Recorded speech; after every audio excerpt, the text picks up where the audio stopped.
Have you ever felt a deep, nagging sense that you're supposed to be doing something more with your life? That there's a mission, a purpose, that's just out of reach? We go to work, we pay our bills, we raise our families, but in the quiet moments, we wonder, is this all there is? What if I told you that this feeling isn't just modern anxiety? It's an echo of the most audacious, world-changing command ever given. We've all heard the phrase, the Great Commission. It sounds so grand, so intimidating. We picture missionaries in far-off jungles or street preachers with megaphones. But there's a hidden detail in this famous command, a strategic nuance that completely changes who it's for and what it demands of us.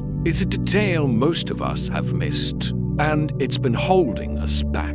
By the end of this video, you will not only understand your unique, personal mission from God, but you will have a practical roadmap to start living it out, right where you are tomorrow. I'm your host, and this is Holy Heat Daily, where we find the fire in the scriptures. Let's go back in time. The scene is a mountain in Galilee, but this isn't a majestic, cinematic moment at first. Imagine the air, thin and cool, the smell of damp earth and wild herbs. And the disciples, they aren't a triumphant special forces unit. They're a mess. Just a few weeks ago, their world imploded.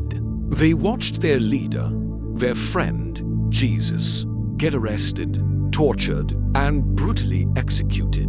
They ran. They hid. Peter, their outspoken leader, denied even knowing him. Their hopes were not just dashed, they were crucified. Then, the impossible happened. Rumors turned to reality. Jesus was alive. He appeared to them, not as a ghost, but in flesh and blood, even eating with them. So here they are, on this mountain, a mix of awe, confusion, and lingering fear. The Bible tells us that when they saw Jesus, some worshipped, but some doubted. Even now, face to face with the resurrected Messiah, doubt crept in. These weren't spiritual giants.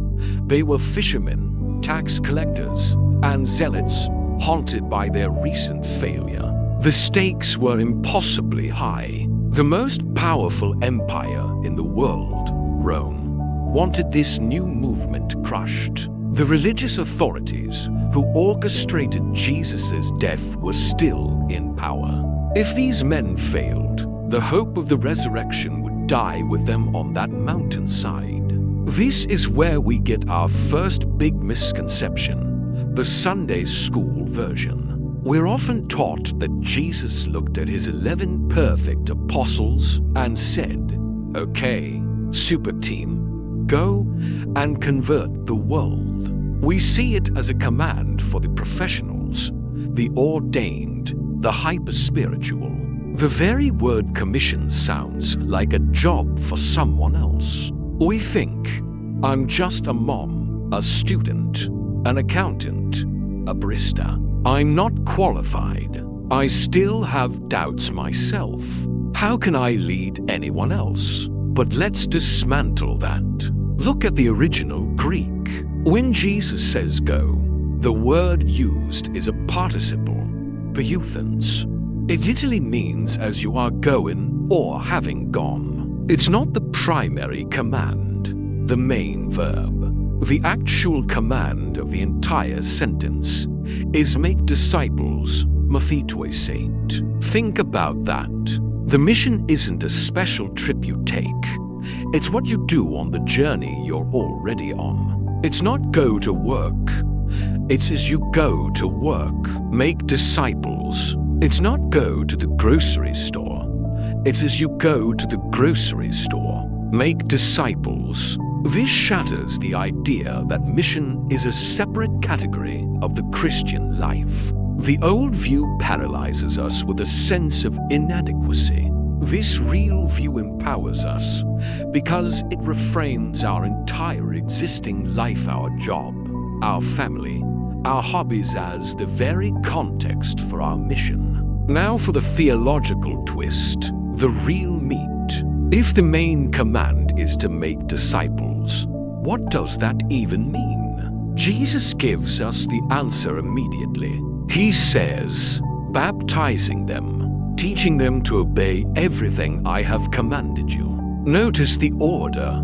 It's not just about getting people to say a prayer and get a ticket to heaven. A disciple is a student, an apprentice. Making a disciple is a long-term investment in another person's life. It's about bringing them into the community, that's baptism, and then walking with them, teaching them how to live like Jesus lived.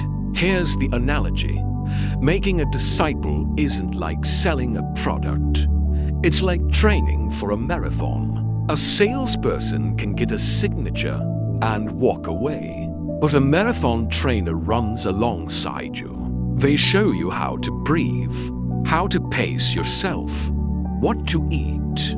They are with you on the good days and the bad days, pushing you when you want to quit. This is the model of discipleship.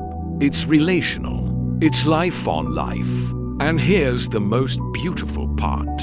Jesus ends the Great Commission with a promise, and surely I am with you always, to the very end of the age. He's the head coach, running alongside all of us, empowering us for the task he's given. We are never, ever doing it alone. This isn't just about sharing information. It's about sharing your life, empowered by the presence of Jesus himself. So, how do we apply this? How do we make the shift from hearing this to living this? Here are 3 practical steps to accept your personal Great Commission starting today. Step 1. Remap your mission field. Get out a piece of paper and write down the places you already go every week. Your office, your gym, your kids' school, your favorite coffee shop. That is your Galilee. Those are the places God has put you on mission. Your mission isn't out there. It's right here. Step 2. Start with prayer, but change the prayer. Instead of praying, God, send me, pray, God, open my eyes. Pray for the people on your map by name. Ask God to show you their needs, to give you his heart for them. Ask him to show you one person you can intentionally invest in. This isn't about projects, it's about people. Step 3. Do life, don't just talk faith. Making a disciple often starts long before you ever mention the Bible. Invite the co-worker from your prayer list out for lunch and just listen. Help your neighbor with their yard work. Be the kind of person whose actions make people ask, why are you so different? Why do you have such peace, such hope?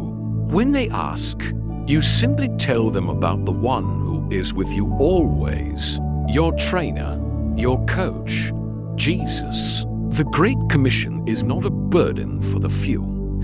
It is the joyful, life-giving purpose for every single person who follows Jesus. It's the answer to that nagging feeling that there has to be more. There is. You were created for a mission. Lord, thank you that you don't call the qualified. You qualify the called.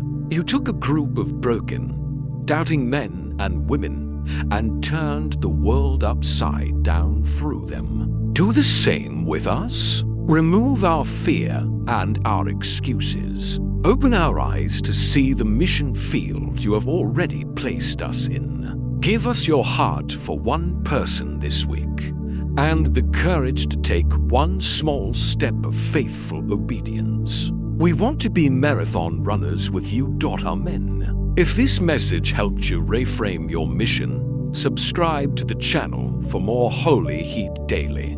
And share this video with one person you know who is asking, "What is my purpose?" Thank you for watching. See you next time.